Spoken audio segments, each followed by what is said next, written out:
Uma boa noite a todos. Vamos iniciar a aula da noite, o bate-papo, a reflexão, começando pela prece. É o momento que nos conectamos com a espiritualidade superior. É o momento que nos desligamos do mundo lá fora. O momento que fazemos um silêncio exterior e interior. É o momento que nós vamos em busca da nossa essência, daquilo que realmente é importante, o porquê e o para quê de estarmos aqui. É o momento que uma equipe de médicos, enfermeiros, socorristas, amparadores nos envolve em muita luz, em muita paz. Muito mais do que uma aula, é um tratamento espiritual. É a oportunidade que os nossos entes queridos, que já estão no plano maior, têm de se aproximar, de nos dar um abraço e minimizar as saudades. E com o coração grato, agradecemos a Deus, nosso Pai, que nos dá a oportunidade, que nos dá a vida, que nos dá o tempo. A Jesus, nosso Mestre, pelo seu exemplo, pelos seus ensinamentos. Allan Kardec, o nosso codificador. A Chico Xavier, o nosso exemplo. E a oportunidade de estarmos aqui, reunidos mais uma vez, em busca de mais conhecimento. Num conhecimento que dissipa a nossa ignorância, que amplia os nossos horizontes e que nos dá a certeza que não estamos aqui por acaso. Que possamos sair daqui com o coração mais leves, mais envolvidos, na certeza que a construção de um mundo melhor começa dentro de nós. Que assim seja. Então nós vamos hoje falar do 7º degrau. Okay? Quando se fala em Sermão da Montanha, fala assim 8 degraus, né? Como sempre foi desenhado. Mas é um ciclo setenário. O que significa? São 7 mais 1. Então hoje, teoricamente, seria o último degrau, o 7, de um ciclo, porque o 8º é o início de um outro ciclo. Então semana que vem a gente vai estar falando do 8º, mas o Sermão da Montanha se estrutura em 7 degraus. Bem-aventurados os pacificadores, porque eles serão chamados os filhos de Deus. Quando nós analisamos um texto sagrado, não só um texto sagrado, mas principalmente um texto sagrado, do Velho Testamento, do Novo Testamento, tem uma regra que parece simples, que parece óbvia, mas grandes estudiosos se perdem nesta regra. E todos aqueles que às vezes querem interpretar as Escrituras enroscam nessa regra, de tão simples que ela é. Que regra é essa? Então aqui é um texto sagrado. Texto e contexto. Essa é a regra. O que é o texto? A palavra. Qual era o significado da palavra naquela época? Será que tem o mesmo significado para nós hoje? Provavelmente não. Ou se tem, houve algumas situações. Então, qual é o significado da palavra naquela época? E qual é o contexto daquela época? Por exemplo, se eu estou vivendo, vamos dar um exemplo do dia a dia. Se eu estou vivendo na Ucrânia hoje, naquela guerra que está acontecendo, sendo bombardeado, se eu tivesse que escrever alguma coisa, vocês acham que a guerra ia influenciar ali ou não? O meu emocional, como é que estaria? Meu nível de ansiedade, qualquer que estaria? Texto e contexto. O contexto é exatamente qual é o momento que você está vivendo. Em que momento da sua vida, em que momento social, em que momento econômico, em que momento político que você está vivendo. Então, quando se fala em texto, é o significado da palavra para a época. E o contexto, o que estava acontecendo no momento que se estava sendo escrito aquilo. Entenderam ou não? Se você for traduzir ao pé da letra, muita coisa fica sem sentido. Eu vou dar um exemplo mais prático. Quando a gente gosta muito de uma coisa, alguém pergunta para a gente se a gente gosta daquilo, a gente fala assim, vixe. Já fizeram isso alguma vez ou não? Aí você escreve vixe. Alguém daqui 1000 anos vai tentar traduzir isso. Perceberam a dificuldade ou não? O que significa vixe para daqui 1000 anos? Então, naquela época existia isso também? Existia. Quer ver uma outra frase? Nem que chova canivete. Se você for traduzir isso daqui 1000 anos ao pé da letra, o que vocês vão imaginar? Aberto ainda, né? Nem que chova canivete aberto. Alguém vai pensar que na nossa época chovia canivete aberto. Entenderam o texto e contexto com esse exemplo? Então existem palavras que são utilizadas e no contexto. Se você for traduzir ao pé da letra, existe uma colocação de Jesus nos ensinamentos que fala assim, odiar pai e mãe. Vocês já ouviram isso ou não? O que ele quis dizer com odiar pai e mãe? Se ele era o amor encarnado. Se a gente for levar ao pé da letra o odiar de hoje, é odiar mesmo, né? Naquela época era gostar um pouquinho menos. Era gostar um pouquinho menos, entenderam? Então quando a gente olha um texto, principalmente o texto sagrado, se a gente não entender o que está escrito aqui, ó, isso aqui é um texto dentro de um contexto. Quando se falava naquela época, filhos de Deus aqui, ó, filhos de Deus, era uma referência máxima de alguém. Filhos da luz, iluminado, alguém muito diferenciado, alguém muito acima da média. Entenderam ou não? Então quando se falava filhos de, a palavra era filhos de. O filhos de daquela época era alguém que estava mais muito acima da média. Filhos de Israel. Na época era um elogio isso. Filhos de significa um grande elogio para uma pessoa muito diferenciada. Mas se eu for levar isso ao pé da letra, filhos de Deus todos somos. Entenderam ou não? Quando eu leio hoje filhos de Deus, todos somos. Todos somos filhos de Deus. Mas naquela época a palavra filhos de era um elogio. Entenderam ou não? Era uma referência máxima. Era alguém muito diferenciado. Você fala filhos de, a palavra era filhos de. Significava que você era o máximo naquilo. Era o máximo, era o melhor naquilo. Entenderam ou não? Por isso que toda vez que eu pego um texto sagrado, eu tenho que olhar texto e contexto. Na nossa época, 100 anos atrás aproximadamente, se escrevia farmácia com PH, não era isso? Se você escrevesse farmácia com F há 100 anos atrás, chamariam você de ignorante. Sim ou não? Que você não sabia escrever. Hoje, se você escrever com PH, alguém vai te chamar de ignorante. Perceberam? Isso acontece com a linguagem, isso é normal, isso é natural. Por isso que toda vez que eu pego uma palavra, eu tenho que entender qual é o significado daquela palavra para aquela época. E qual era o contexto que ela foi escrita. Então veja, bem-aventurados os pacificadores, porque eles serão chamados filhos de Deus. Mas filhos de significa o quê? Eu tenho que voltar lá atrás, para entender o que significa filhos de. Ok? Perfeito. Dentro de Mateus 5:9 aqui, a virtude essencial de um pacificador é o altruísmo. O altruísmo não é aquela pessoa que doa tudo que tem, que isso também chama egoísmo.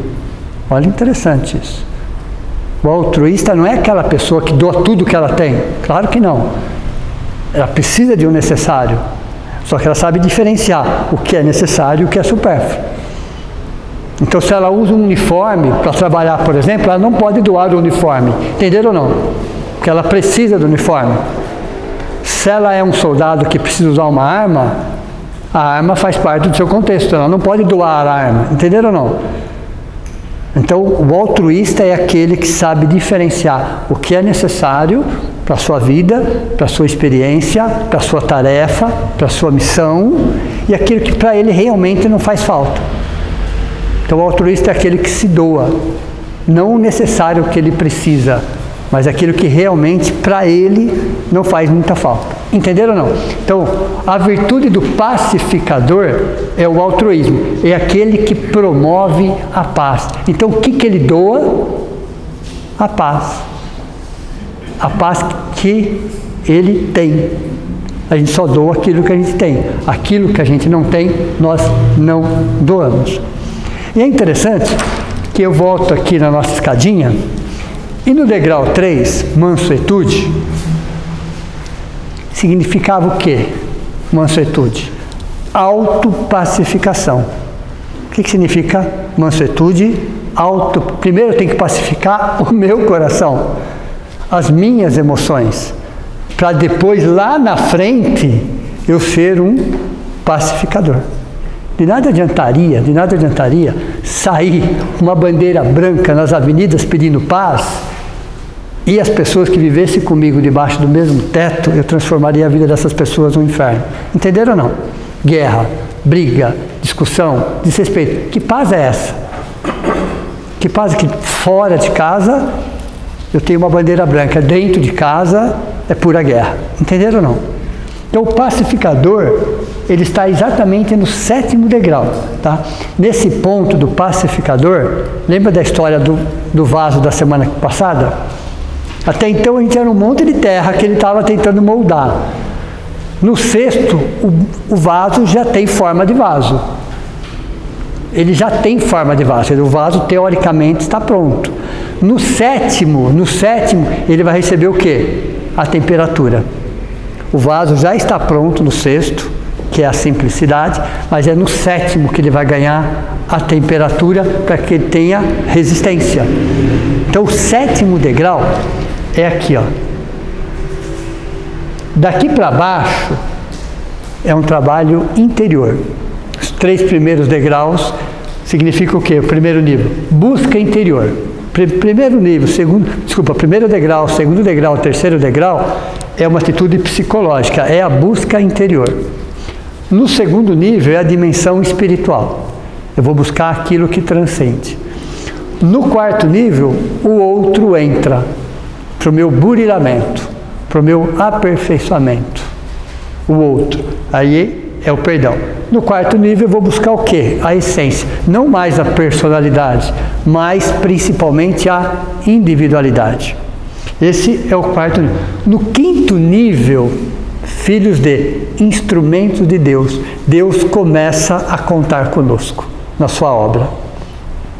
Olha, interessante. Então, até aqui, ó, estava preparando o vaso. A partir desse degrau, passamos a ser instrumentos conscientes da obra de Deus. Por isso chega um momento que o apóstolo Paulo fala assim, eu já não sei mais se sou eu ou se é Cristo que vive em mim. Quando ele estava falando de Cristo, pessoal, ele não estava falando de uma personalidade. A personalidade seria Jesus. Ele está falando de Cristo. Ele não falou, não sei se é Jesus que vive em mim. Ele não falou Jesus. Ele falou Cristo. O Cristo é uma essência. Cristo é amor, é discernimento, é bom senso. Então o próprio apóstolo Paulo fala assim, o Cristo vive em mim. Ele não estava falando de personalidade, ele estava falando de uma essência, de uma individualidade. Então nesse momento aqui, ó, nessa faixa aqui, nessa faixa daqui para cima, ó, e é bem no 7º degrau, e entendam que cada degrau tem seus subdegraus, cada degrau, então eu entro na fase aqui e vou subindo aqui, ó, dentro do altruísmo existem vários subdegraus, mas é um momento que há uma divisão. No 7º degrau começa a haver uma divisão entre a individualidade e a personalidade. Você começa a não se preocupar mais com rótulos daqui para cima. Rótulo não diz mais nada para você, simplesmente mais nada. Porque é como se você e Deus, dentro da nossa proporcionalidade, claro, evidente, se você começar a se enxergar como um todo, a vida como um todo, as pessoas como um todo, a natureza como um todo, você faz parte integrante de um todo. Entenderam ou não? É a partir do 7º degrau que parece que há uma fusão. Você não é mais alguém separado. Nunca foi, na verdade, mas você não tinha essa consciência. A partir do 7º degrau, você percebe que você faz parte de um todo. E aí a personalidade começa a perder importância. Começa a perder importância a personalidade. E as coisas referentes à personalidade. Você usa o necessário, somente o necessário. Aquilo que você precisa. para essa tarefa, para essa missão. Nada além disso. Nada além disso. Então, no 7º degrau, veja, é a ampliação da consciência. O 7º degrau é por quê? A humildade, a resignação, a mansuetude, o perdão, fé e razão, perdão, essência. Você já vem trabalhando isso. Você de alguma forma já vem trazendo algum dentro, refletindo, pensando, vivenciando, experienciando, caindo, levantando. Você vem adquirindo experiências. Muitas vezes através de lágrimas, mas são experiências. Chega aqui nesse ponto que você fala, eu faço parte de um todo. Aí as diferenças minimizam. Você passa a não enxergar mais as diferenças. Todas as pessoas são iguais, todas as pessoas têm direitos iguais, têm deveres iguais. Então, todas as diferenças aqui começam a cair por terra, porque as diferenças elas estão na personalidade. As diferenças, por isso que é interessante você ir subindo aqui, ó, entendendo todas as diferenças, todas as dificuldades, porque nesse momento você passa a ser um instrumento passivo de Deus. Passivo que eu falo é você entende como o amor funciona. Você começa a entender como o amor funciona. E aí você começa a colocar para fora. Você simplesmente, de forma mais ampla, é o estágio mais maduro do crescimento psíquico e espiritual. O estágio mais maduro acontece no altruísmo. Um exemplo, Mahatma Gandhi. Mahatma Gandhi é um exemplo de uma pessoa que está nesse nível, no 7º degrau. Jesus ele era todos os degraus. Ele era simplesmente o máximo de todos os degraus. Ele era o próprio Sermão da Montanha. Jesus, ele era o próprio Sermão da Montanha. Se você colocasse Sermão da Montanha na forma de uma pessoa, era Jesus. Ele era o máximo, ele era o grau máximo de cada degrau. Então, veja, o instrumento de Deus passa a agir de forma consciente, de forma natural, de forma simples, porque encontrou o quê? O seu lugar no mundo. E todo aquele que encontrou o seu lugar no mundo não precisa provar nada para ninguém. É a sua consciência. Veja, à medida que a pessoa luta interiormente, eu coloquei a palavra luta ali, entre aspas. Porque onde está o nosso pior inimigo? Nós mesmos. Nós somos nossos piores obsessores. Nós somos nossos piores obsessores. Ok? Então, quando nós paramos de lutar, quando à medida que a pessoa luta interiormente, o que é essa luta? É luta boa, tá? Luta boa. Aquela luta que você vai enfraquecer o orgulho, a arrogância, a prepotência, aquela vaidade desmedida. Então é uma luta. Porque nós somos assim. Planeta de provas e expiações, que significa que todos nós, um pouco mais, um pouco menos, mas todos nós trazemos esses ingredientes. Então essa luta interior chama-se autoenfrentamento. A luta interior significa eu estou enfrentando a mim mesmo. Não é de uma forma violenta? Não. É de uma forma consciente. Com amor, com honestidade, com respeito a mim mesmo. Tá, eu sei que eu sou assim. Esse ponto eu tenho que melhorar. Então, a cada dia, a cada semana, a cada mês, a cada ano, a cada década, eu vou estar um pouco melhor. Então, quando a pessoa passa a lutar interiormente, ela para de brigar exteriormente. Olha que relação interessante isso. À medida que nós vamos lutando interiormente, paramos de brigar exteriormente. Brigamos muito exteriormente? Muito. E por quê? Porque as pessoas não fazem como eu gostaria que ela fizesse. Não é isso? O mundo não é aquilo que eu idealizei. As pessoas não são aquilo. Não ganho aquilo que eu acho que eu mereço. Não é assim? Veja, porque o mundo não é como eu idealizei. E por que ele não é como eu idealizei? Vamos relembrar uma das aulas. Dentro da psicologia transpessoal. 3 esferas. A primeira, num planeta de provas e expiações.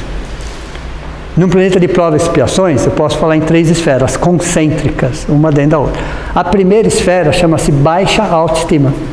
A primeira esfera do ser humano, de um planeta de provas e expiações, qual é a característica principal de 99% dos espíritos encarnados e desencarnados de um planeta de provas e expiações? Baixa autoestima. O que eu faço? Eu projeto meus valores em cima dessa base de dados. Aí eu vou criar o quê? Idealizações, sonhos, promessas. Olha, interessante. Eu vou projetar para fora de mim como que eu gostaria que fosse o meu relacionamento, a minha profissão, a minha casa, o meu carro, o lugar onde eu frequento. Veja, aí eu vou começar a idealizar tudo isso, de acordo com a base de dados chamada baixa autoestima. E em nada daquilo se concretiza. Nada sai como eu gostaria que foi idealizado. Aí vou para a terceira esfera. O melindre, o perfeccionismo, a mágoa, o ressentimento. Entenderam como funciona? Então onde está o problema? Na baixa autoestima. A partir do momento que eu começo a melhorar a minha autoestima, as minhas idealizações são outras. Aí eu paro de ter expectativas e vou ter perspectiva. Entenderam a diferença ou não? Perspectiva. Eu começo a ter um outro olhar no mundo. Um outro olhar no mundo. E é exatamente quando a gente chega aqui, ó. Briguei interiormente. Estou brigando interiormente. É uma luta boa. Aí eu paro de brigar exteriormente. Quer dizer que eu aceito tudo de forma pacífica? Não, não é isso. Não é isso. Uma coisa é você ser pacífico. Outra coisa é você ser passivo. É completamente diferente. É muito diferente. Porque a partir do momento que você começa a aceitar as injustiças como elas são, você não está sendo pacífico, você está sendo passivo. Passivo. Não é ter paz, no caso do pacificador, é ser a paz. Mas é uma paz que você irradia, porque já é uma virtude conquistada, assimilada. No terceiro degrau eu tenho que fazer muito esforço. No terceiro degrau eu diria assim, eu estou me esforçando muito para não devolver o mal com o mal. Eu tenho que me esforçar muito no terceiro degrau para não devolver o mal com o mal. Então a pessoa te critica, te xinga, te humilha às vezes, te diminui, fala coisas ao seu respeito. Você segura para não devolver da mesma forma. Você se segura para não devolver do mesmo jeito, no mesmo nível. Isso é o terceiro degrau. É a pessoa que está fazendo o quê? Se auto-pacificando. Difícil? Dificílimo. Mas não é impossível. Não é impossível. Então, no terceiro degrau, eu não devolvo o mal com o mal. Já é uma grande coisa. No sétimo degrau, o que eu faço? Eu promovo o bem. Perceberam a diferença ou não? Entre o terceiro degrau e o sétimo degrau? Eu estou me auto-pacificando. No sétimo degrau, eu sou a paz. Eu não tenho paz, eu já sou a paz. As minhas atitudes, as minhas palavras, o meu jeito já representam, já irradiam isso daí. Ok? Veja. São os descobridores de uma nova ciência. Os pacificadores são os descobridores de uma nova ciência. A ciência da paz. É a paz-ciência. Qual é um dos maiores desafios nossos? Paciência. Ciência da paz. Mas como é que eu conquisto a paciência? Não é em um momento crítico. Não é quando eu estou sendo testado naquele momento. Não é. A paciência ou a ciência da paz eu conquisto semanas, meses, anos antes. Como? Eu vou agregando valores no meu espírito. Eu vou agregando aos poucos, eu vou agregando valores. Então, ao invés de assistir um filme violento, eu vou assistir um filme que me traga algo de positivo. Ao invés de ler um livro onde se fala de misérias das pessoas, de escândalos, eu vou ler um livro que vai me trazer uma lição essencial. Eu vou a determinados lugares. Que lugar é esse que eu vou? De pessoas boas, de pessoas saudáveis? Ou eu vou a lugar onde as pessoas fazem aquilo? E mais um pouco. Então eu vou agregando no meu espírito valores. Todos os dias eu agrego um valor. Todos os dias. É um filme, é um livro, é uma pessoa, é um lugar. Eu vou agregando valores. O que acontece quando acontece um problema mais sério? Que tipo de valores eu estou dentro? Qual é a minha base de dados? Entenderam como funciona ou não? Todos nós, todo ser humano pelo menos, temos três níveis de problemas. Todo ser humano tem. O pequeno, o médio e o grande. Todos nós temos. Ok? Como que um espírito de um planeta de provas e expiações faz? Ele pega um problema pequeno e transforma em tamanho médio. Problema corriqueiro, do dia a dia. Furou o pneu de um carro. Ele fala aquilo o dia inteiro. No outro dia ele continua falando. Um problema que podia ser resolvido em meia hora, faz 48 horas que ele está falando no mesmo assunto. Então, um problema relativamente pequeno, às vezes uma fechada no trânsito. Ele está falando aquilo, no outro dia ele está falando sobre aquilo. Aquele problema pequeno se tornou médio.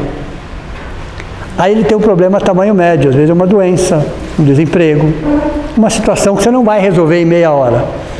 Todos nós temos. Aí ele pega esse problema médio, se transforma em grande.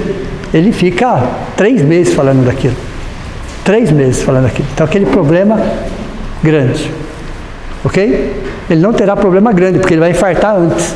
Ok? Porque ele não tem estrutura emocional, psicológica para suportar um problema grande. Porque um problema pequeno, para ele, é um problema. E se eu fizer o contrário? Um problema pequeno é daquele tamanho e só. É meia hora, resolvi e pronto. Acabou. Parei de pensar naquilo. Se eu não tenho problemas pequenos, o problema médio se torna pequeno. Ele ocupa o espaço. Ele ocupa o espaço. Aí você tem o quê? Discernimento. Você tem discernimento para trabalhar ele. A hora que chegar um problema grande, ele é tamanho médio. Entenderam como funciona? Então, primeira coisa, todos nós temos problemas pequenos? Todos temos. Diariamente, inclusive. Eu só preciso dar o tamanho que ele merece. Ele é pequeno. Então, tentar resolver o mais rápido possível. Para que a minha mente se ocupe de outras coisas. Aí sim, eu vou agregando valores. Então, a pessoa que tem paciência é aquela pessoa que quando não está acontecendo nada de mais grave, ela está agregando valores. Entenderam ou não? Ela está fortalecendo o seu espírito. É um exemplo bem prático, né? Você pega um filme bom para assistir, que te traz motivação, que te traz alegria. Quando você termina o filme, você está mais leve. Você pega um filme violento, agressivo, quando termina o filme, você está explodindo, não é assim? Veja como ficou as suas emoções. Aí acontece alguma coisa depois, como é que você reage? É aquela base de dados. É aquela informação que tem dentro de você. Então a pessoa que tem a paciência, é que ela vem agregando valores ao longo do tempo anterior. Então a paciência não se adquire no momento do problema. No momento do problema você não faz nada. Você adquire antes disso. Ok? Então essa ciência da paz, ela vem justamente de uma reconstrução de valores. E os valores que já estão lá? Já estão lá. Eu tenho que colocar outros valores em cima daquilo. Deu para você entender ou não? Um exemplo bem antigo que eu uso, fica fácil de entender, é quando você tem um vaso, imagine um vaso transparente, onde você tem um líquido nele, viscoso, escuro e mal cheiroso. Já conseguiram imaginar ou não? Viscoso, escuro e mal cheiroso. Vitimismo, negativismo, pessimismo, maledicência, mágoa, ressentimento, tudo aquilo ali. Tudo aquilo ali. E minha base de dados é aquilo. Aí eu quero colocar água cristalina desse lado. Não vai sair água cristalina do lado. Não vai sair água cristalina. Aquela água cristalina vai primeiro dissolver aquilo, vai jogar aquilo para fora. Vai jogar aquilo para fora, aí a gente se assusta. Olha, eu entrei para fazer uma prece, entrei para fazer uma meditação, uma oração. Você nem imagina o que eu fiquei pensando. Por quê? O que a água cristalina está fazendo? Dissolvendo, colocando para fora. Mas está saindo, não está entrando. Entenderam ou não? Vai chegar um momento que vai sair água cristalina. porque ele limpou o vaso. Então, toda vez que eu agrego um valor positivo, é como se eu estivesse colocando água cristalina dentro desse vaso. Valores que já estão lá. Já estão lá. Não tem como tirar. Eu tenho que dissolver com outros valores, água cristalina, para que aquilo saia, para que aquilo dilua aquilo da forma. Entenderam? Então, vamos lá. É um ser humano comum, a gente fica imaginando um pacificador como um grande missionário. Não é. Até tem, porque dentro do degrau altruísmo, pacificador, você tem subdegraus. Mas é um ser humano comum que se move em direção à paz. É a pessoa de boa vontade que promove o bem-estar onde ela esteja. Então, onde ela estiver, ela está falando algo de positivo. Sempre algo de positivo. Sempre elogiando alguém, sempre acrescentando alguma coisa, sempre sorrindo, na maioria das vezes pelo menos. Mas é aquela pessoa que onde ela estiver, ela está sempre olhando o lado positivo, sempre fazendo um elogio. Essa é a pessoa que está caminhando nesse sentido. Às vezes ela tem razões para reclamar? Tem, mas ela prefere não reclamar. Dentro do contexto, dentro do nosso dia a dia, dentro do meio que nós estamos, essa é uma pergunta. Nós estamos sendo agentes facilitadores ou agentes complicadores? Estamos mais complicando ou mais ajudando? Entenderam? Eu tenho que fazer essa pergunta. Eu tenho que fazer, porque eu estou sempre no meio de pessoas.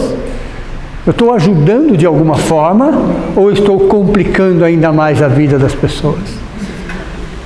Isso é a linha de pensamento de um pacificador. Okay?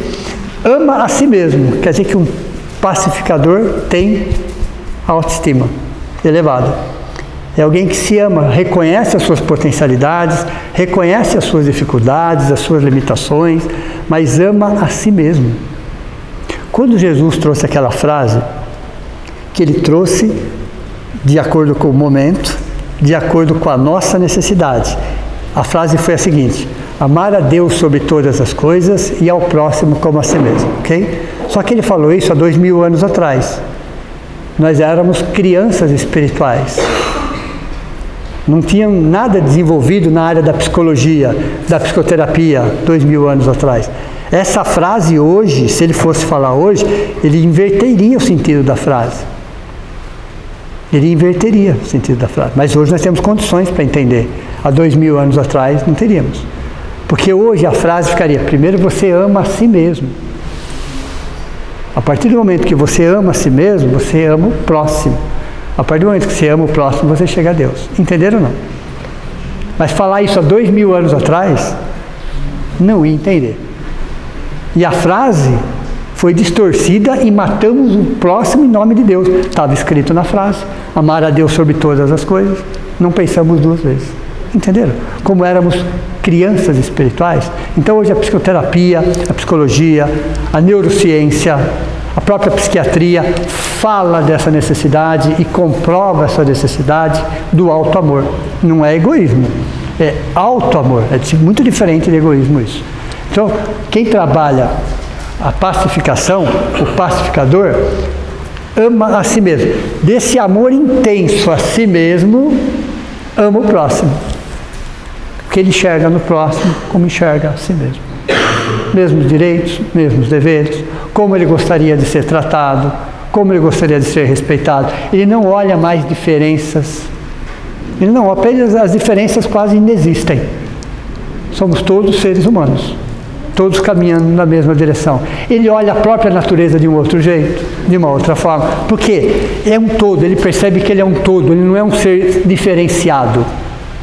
Não é um ser diferenciado. Ele entende que ele está no meio de uma escada.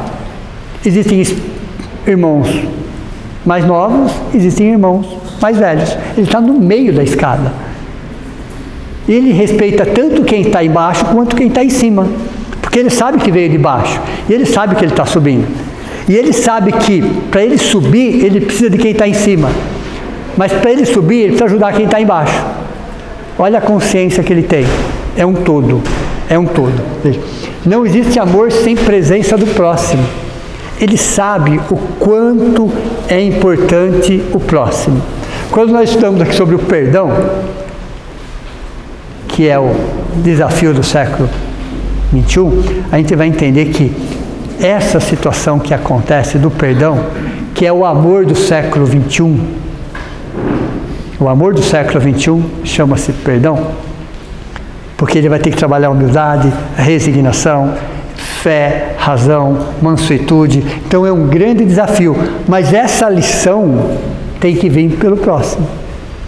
Essas mágoas, esses ressentimentos, esses dissabores, essas experiências terão que ser promovidas por alguém, e às vezes por ele mesmo. Ele mesmo promove essa, porque ele também precisa do auto-perdão. Então veja que ele entende que não existe amor sem a presença do próximo. Não existe amor. Como é que ele vai colocar o amor para fora se não for através do próximo? Entenderam? Então o pacificador percebe. E aí nós temos uma oração que deixa bem claro isso. Aliás, depois desse curso, nós vamos estudar essa oração, pela luz da psicologia. E uma parte dessa oração diz o seguinte, ó, que é a oração de São Francisco, que é a oração do pacificador. A oração de São Francisco é considerada a oração do pacificador. Ele diz assim: fazei-me de mim um instrumento de vossa paz. Por que será que se colocou desta forma, vossa paz? Porque aonde está estruturada a nossa paz? Nos nossos interesses. Deu para você entender ou não? Viver em paz, quando tudo converge para os nossos interesses é fácil. Eu não brigo com ninguém porque todo mundo atende o que eu preciso. É uma paz orgulhosa. Por isso que Jesus diz, eu não vim trazer a paz, eu vim trazer a espada. Porque a paz que se vivia na época, não muito diferente de hoje, era a paz dos orgulhosos. Então eu vivo em paz com todos aqueles que realizam o meu desejo. Aí eu vivo em paz com ele. A partir do momento que tiver alguém que não compactua com a minha forma de ser, com os meus objetivos, eu não vivo em paz. Por isso que São Francisco fala, instrumento de vossa paz. Que paz é essa? A paz de Deus. É uma paz muito acima das convenções humanas. Está muito acima. É uma paz interior. É uma paz que aceita todas as diferenças. Não é aquela que tolera. Tolera uma coisa, aceitar é outra. Muitas vezes nós toleramos algumas situações. Tolerar é uma coisa, aceitar é outra.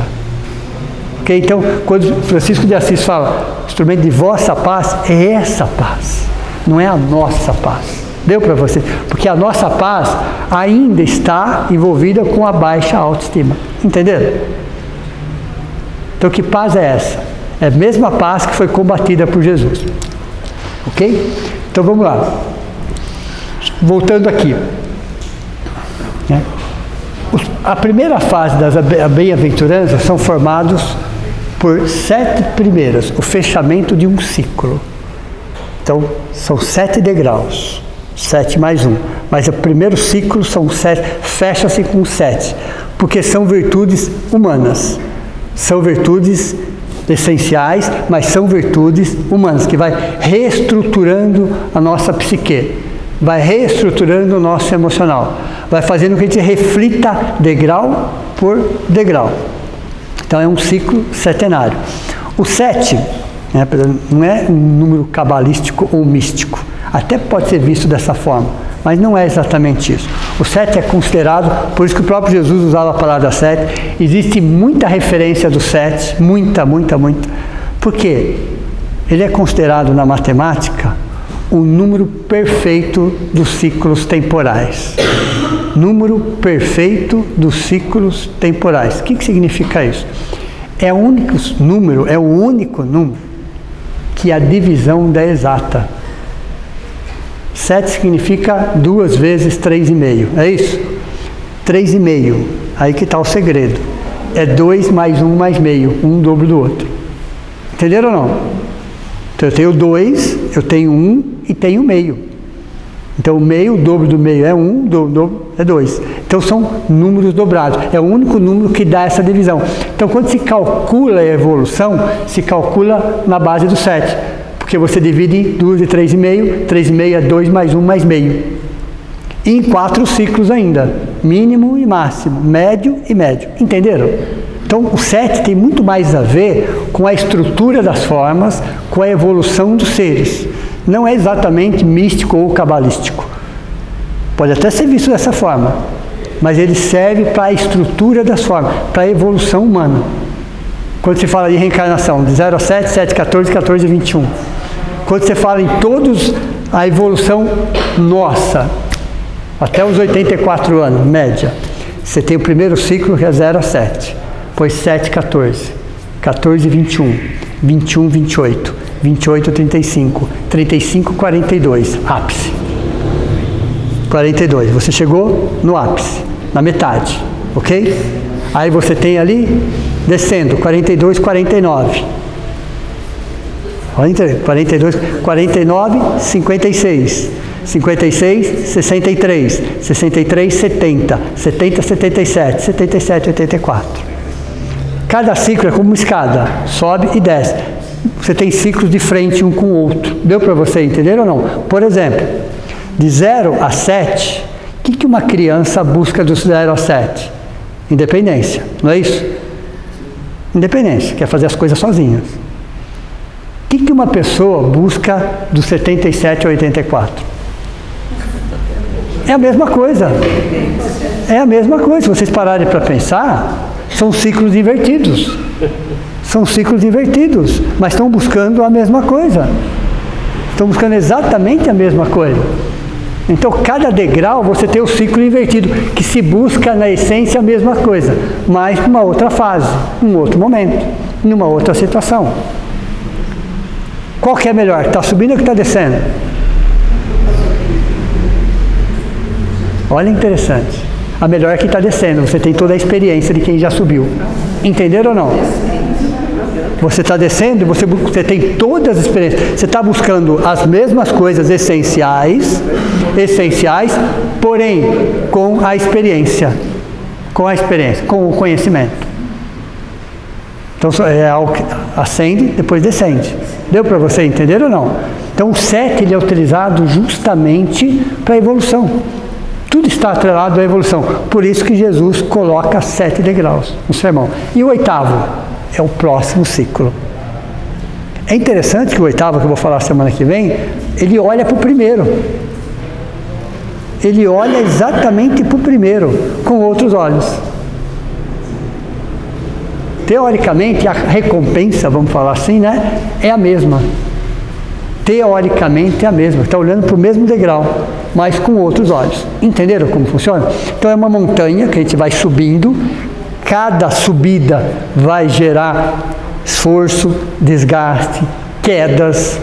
Então, é o desenho da montanha. Você vai ter hora que você escorrega e cai, sobe, levanta, precisa de instrumento, precisa de mais segurança. Então, você vai subindo essa montanha, cada degrau uma experiência, um aprendizado. Os 3 primeiros só dependem de você, só depende de você. Nós não dependemos mais de ninguém para os 3 primeiros. O 4º, você necessita de algo a mais que está fora de você, senão você não continua subindo essa montanha. Interessante isso. Não é exatamente você ter um rótulo religioso, não é isso, não é isso. Você tem uma espiritualidade. Tem pessoas que não acreditam em nada, não frequentam lugar nenhum, mas têm uma espiritualidade muito elevada. Então não é uma questão de rótulo, mas você tem que buscar algo que está além de você. Você pode dar o nome que você quiser, pouco importa. Mas no 4º degrau você necessariamente percebe que você é algo a mais. Tem alguma coisa além de você, além de que não é palpável. Não é palpável.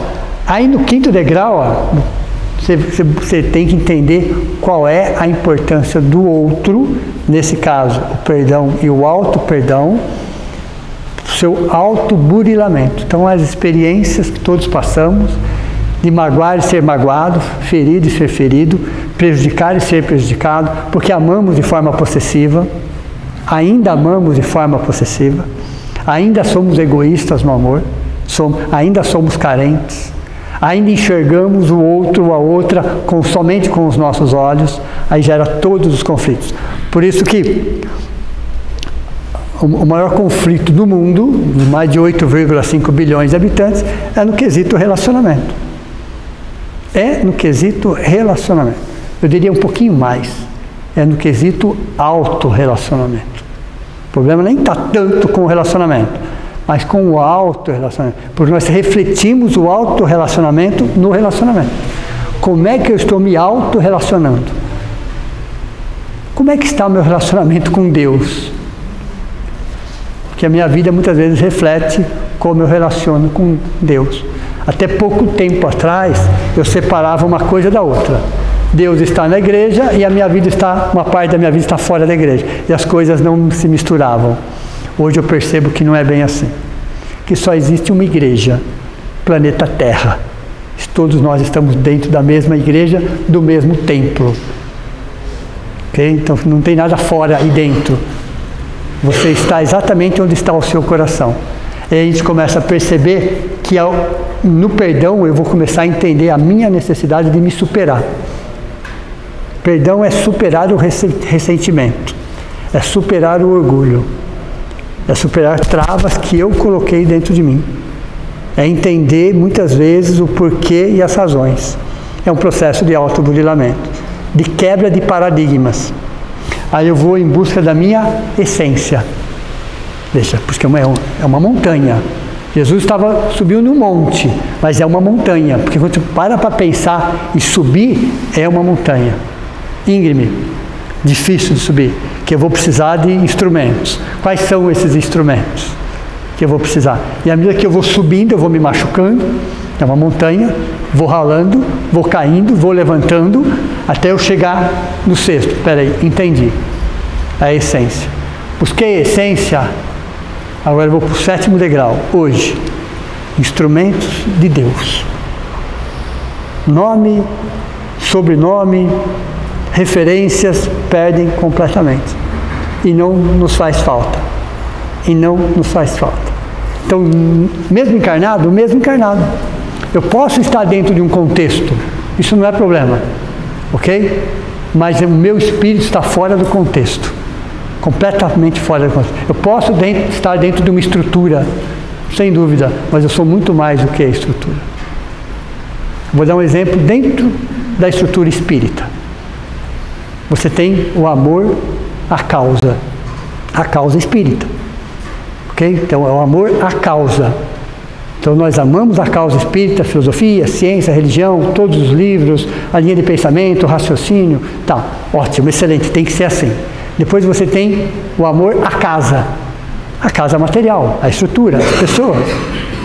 Eu amo, que também é muito importante, Mas o terceiro nível é a causa do amor.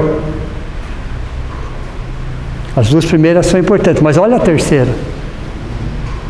Não é tanto o amor à causa, nem o amor à casa, mas é a causa do amor. Perceberam como pensa esse? Você pode até estar dentro de uma estrutura, não tem problema nenhum, mas o amor ultrapassa, transcende qualquer barreira nesse sentido. Então os pacificadores estão exatamente na causa do amor. Na causa do amor, mesmo que eles estejam temporariamente revestidos de uma personalidade ou de uma estrutura externa, eles estão muito mais envolvidos com a causa do amor. Então são 7 degraus, difíceis, sim, mas chegou o nosso momento. Nós conhecemos esses 7 degraus, o Sermão da Montanha, há 2000 anos. Não é novo isso para a gente, não é novo. Mas somente agora a gente está começando a ter olhos para ver os detalhes, as entrelinhas, as necessidades nossas. As necessidades nossas, que é o momento de, como fala Joana de Ângeles, aproximadamente, temos aí 70% dos espíritos encarnados e desencarnados do planeta Terra estão vivendo a consciência do sono, dormindo, literalmente falando. Somente estão para atender às suas necessidades básicas. De forma requintada, mas só vivem para atender às suas necessidades básicas.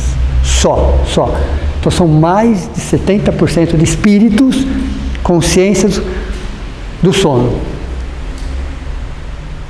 25%, mais ou menos, consciências semi-despertas.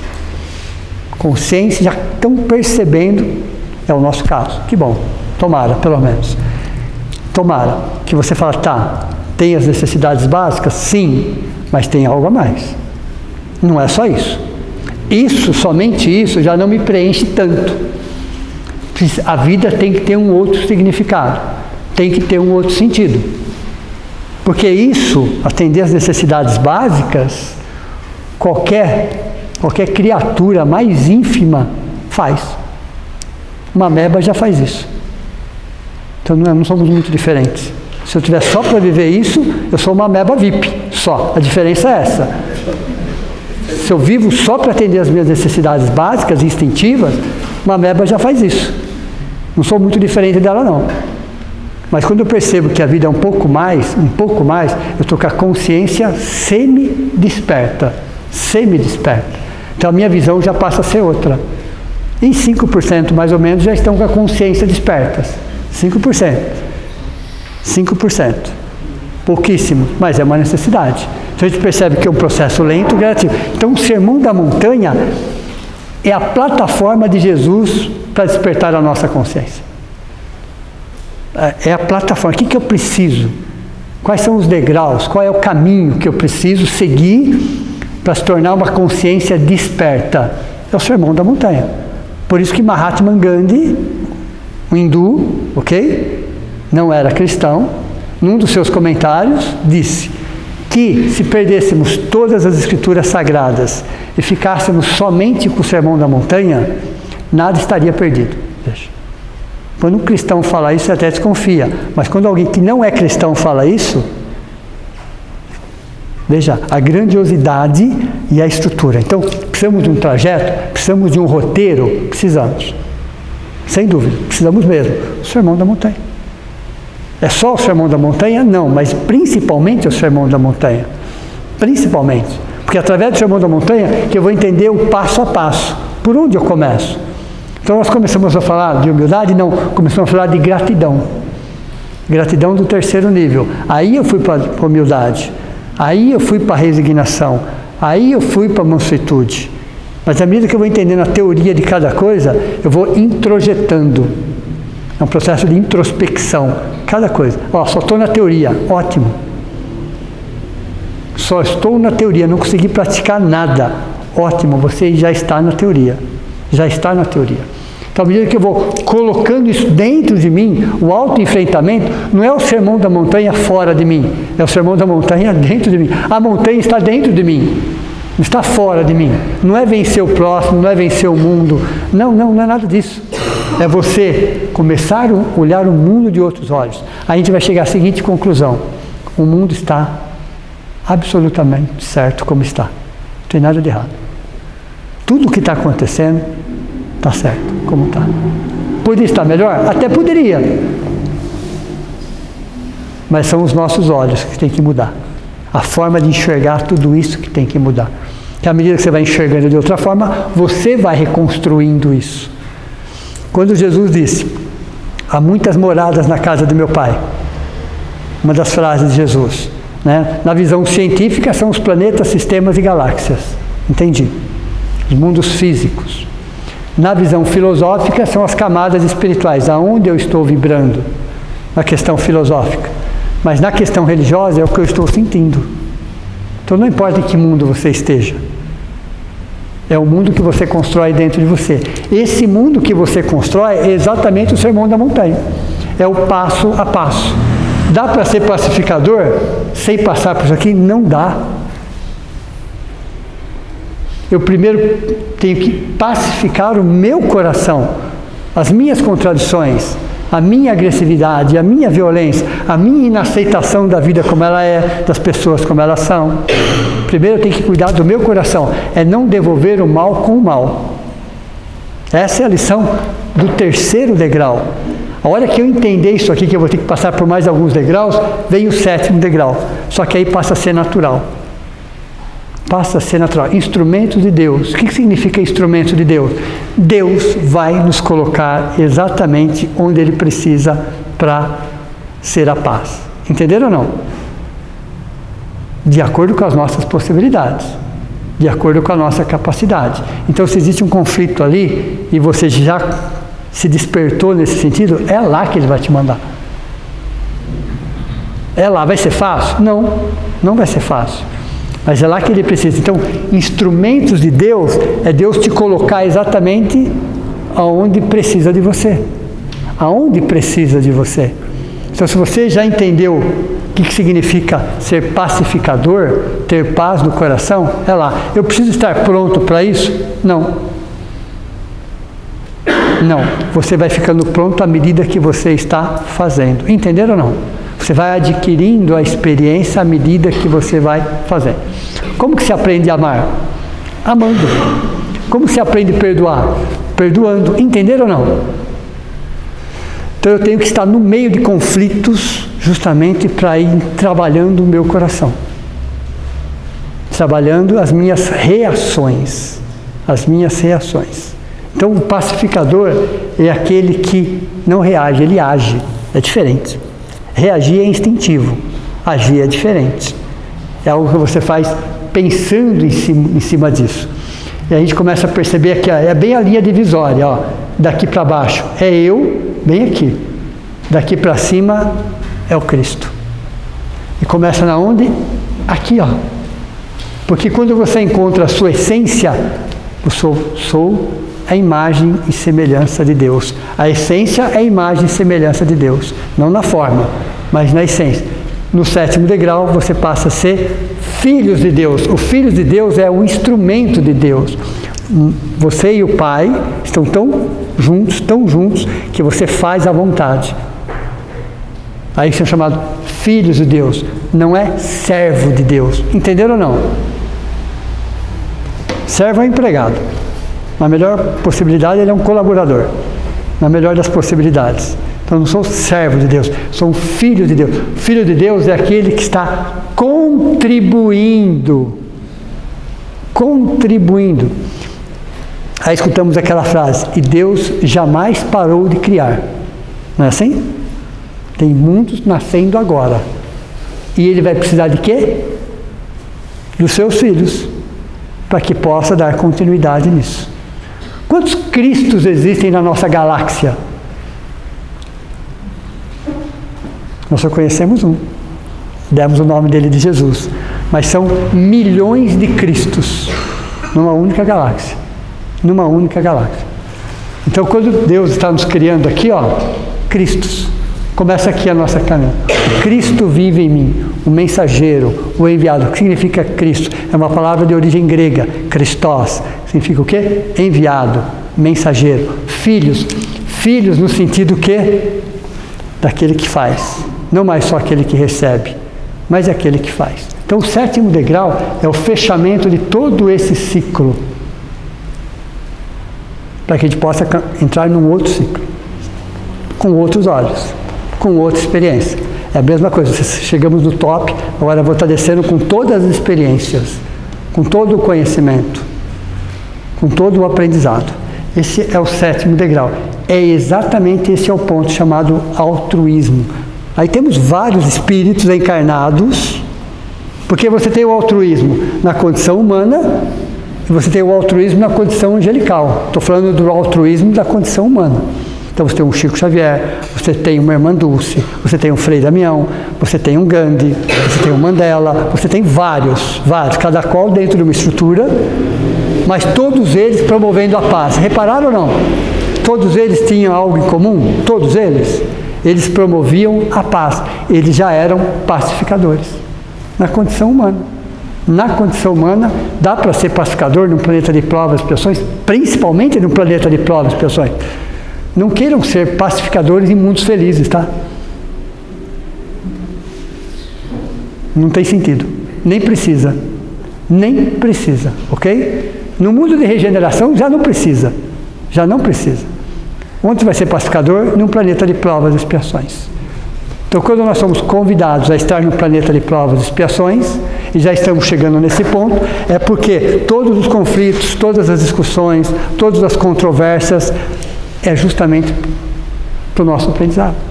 Se eu quero ser um pacificador, eu tenho necessariamente estar num conflito, para que eu possa dar o exemplo, para que eu possa aprimorar ainda mais. Então, esses pacificadores que eu passei para vocês, que já vieram prontos, entre aspas, eles aprenderam muito mais, já subiram mais um degrau dentro da lição pacificador. Essa encarnação ou reencarnação para eles agregou mais valores em relação do 7º degrau, do altruísmo. Eles saem dessa reencarnação melhores do que eles entraram. Se eles já entraram bem, eles saíram melhor ainda. Então é um processo lento, gradativo, não fácil, porque são espíritos humanos também, mas necessários, porque aqui eu passo a ser filhos de Deus. Entenderam a interpretação agora? Filhos de Deus significa instrumentos de Deus. Alguém que já chegou no ápice daquela evolução e que agora pode e deve colaborar com a paz. Qual é a maior carência do nosso planeta hoje? A paz, não é isso? Pare para pensar. Em pleno século XXI, qual é a maior carência? A paz. Estou falando das guerras? Não necessariamente, porque as guerras são um reflexo. É a paz interior. A paz que eu tenho é a paz que eu dou. Mas é interessante, a paz que eu tenho é a paz que eu dou. Se eu não tenho, eu não vou doar. Ok? Então, qual é a nossa maior necessidade? É pacificar o alto coração, o próprio coração. Subir mais alguns degraus, olhar para tudo isso de com outro olhar e chegar aqui, ó. Falar, agora, muito mais do que personalidade, é uma individualidade. O pacificador é a individualidade muito mais do que a personalidade. Ok? Nas reencarnações a gente vem treinando todos esses níveis. Sim. De uma forma normal. Exato. Não necessariamente. Todos juntos. Todos juntos, concomitantemente. Tá? À medida que estou trabalhando a primeira, eu estou trabalhando a última. De certa forma, sim. Então, eu estou no aprendizado essencial, mas todas essas virtudes, elas vão se desenvolvendo dentro de mim. E vão se apresentando situações que vão Exato. exemplificando. E a cada reencarnação, nós somos chamados a trazer um pouco daquilo que nós aprendemos.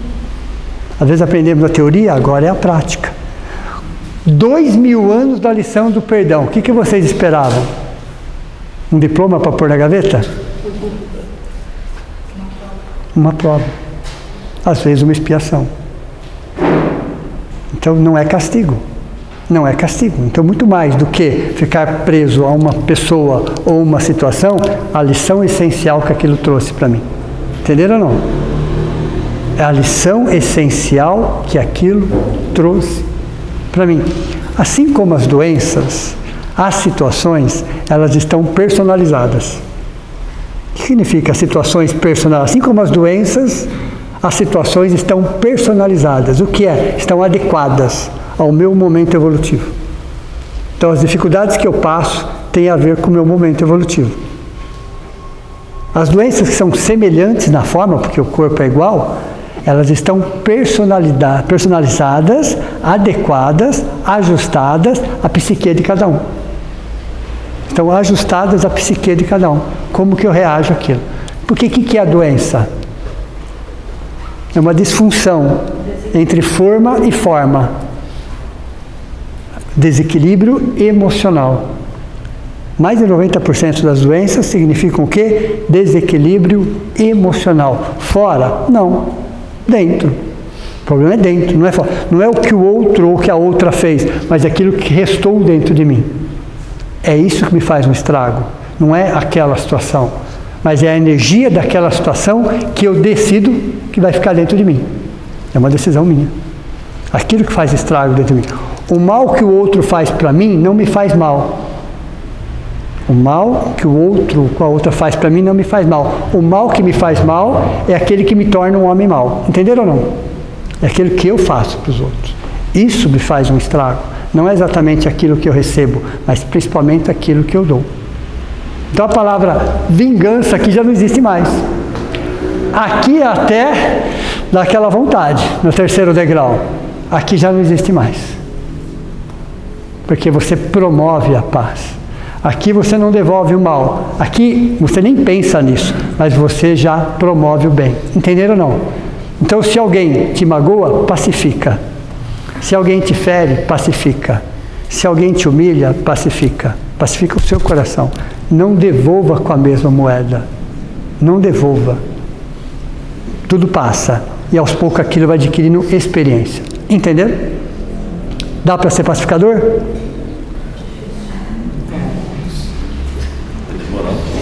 Vai demorar um pouco, essa eu gostei. Vai demorar um pouco. Ok? E semana que vem nós vamos falar sobre caridade, é o último degrau, que é um novo ciclo. É um novo ciclo. Eu acho que a dificuldade está sempre no olhar para você mesmo. Exato. Exato. Esse é o nosso maior desafio. A gente vive, mas a gente não reflete sobre a vida que a gente vive. Exato. Os paraquês, né, principalmente os porquês. Se você não tem olhos para ver, você vai vivendo, mas você não entende por que você passou por tudo aquilo. Você não entende por que a situação ficou difícil, porque veio uma doença, porque aconteceu um fato, porque a gente não consegue parar para enxergar. Sim. Essa eu acho que é a grande dificuldade, a gente não se auto-enxerga. Exato. Lógico, você não vai conseguir isso fazer naquela semana nem naquele mês. Mas passado 3, 4 meses, já é tempo de começar a olhar para aquilo com outros olhos. Porque o que a dor dura dentro da gente é 3, 4 meses. Depois ela vira sofrimento. Aí é escolha. Aí é escolha. Mas uma dor, 3, 4 meses. Dor como despertador. Então os pacificadores têm dores? Tem. Tem, você pode ter certeza que tem. São seres humanos. O que eles não têm é mágoa, que é diferente. O que eles não têm é sofrimento. A dor eles têm também, porque são espíritos humanos. Mas dor como impulso evolutivo. Não dor como mágoa. Então o pacificador é aquele... Se vocês conhecerem um pouco da história desses que eu passei para vocês, que tem biografia, vocês vão perceber que todos eles passaram por momentos dificílimos. Dificílimos. E eles não criaram mágoa dentro dele. Ficaram tristes? Claro, ficaram. Doeu? Muito. Mas perceberam que eles cresceram em cima daquilo. Cresceram, ficaram melhores em cima daquilo. Então eles usaram aquela dor, aquele sofrimento, aquela injustiça, vamos dizer assim, ok? Para o seu crescimento espiritual. É o que o pacificador faz. É exatamente o que o pacificador faz. Tem uma historinha, para encerrar, de Gandhi, que ele estava caminhando e naquela época, todo preconceito, e ele viu que na mesma calçada vinha vindo um soldado. O que ele fez? Saiu e foi para outra calçada, devido ao preconceito que existia. Eles não podiam caminhar na mesma calçada.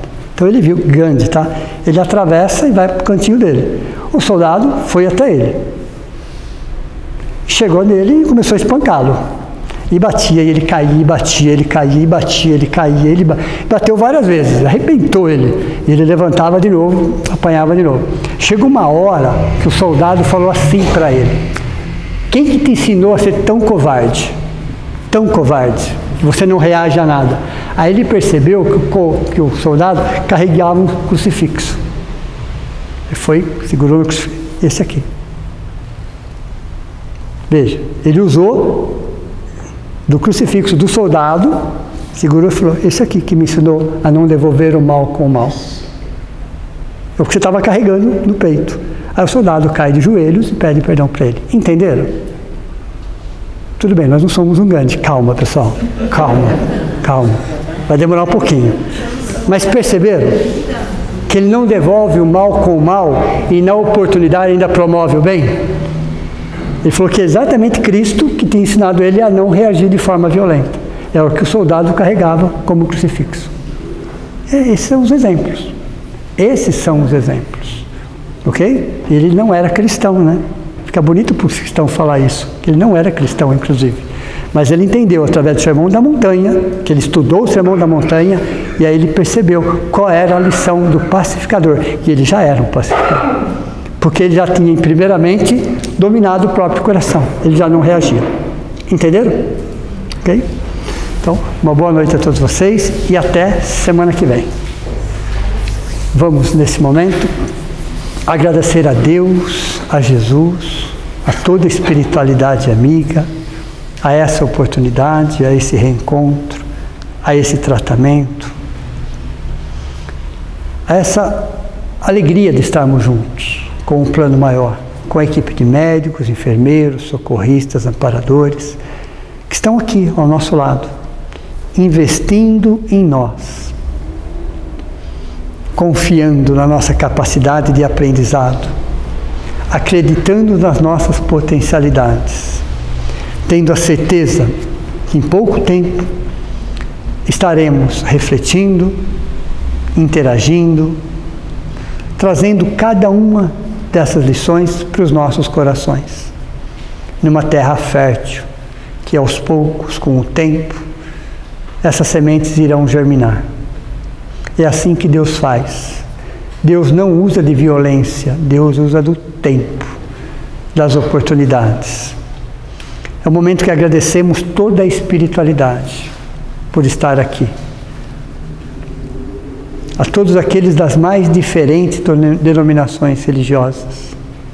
Nosso abraço carinhoso, respeitoso, pela sustentação, pelo suporte, pelo amparo. Ao orientador espiritual dessa casa, que tanto tem nos ajudado, a toda a equipe de guardiões que nos dão a proteção necessária para que nessa casa seja realizada um trabalho a serviço do bem. Allan Kardec, o nosso codificador. A todos aqueles que de alguma forma colaboraram e que continuam colaborando para a implantação do bem no planeta Terra. Que assim seja.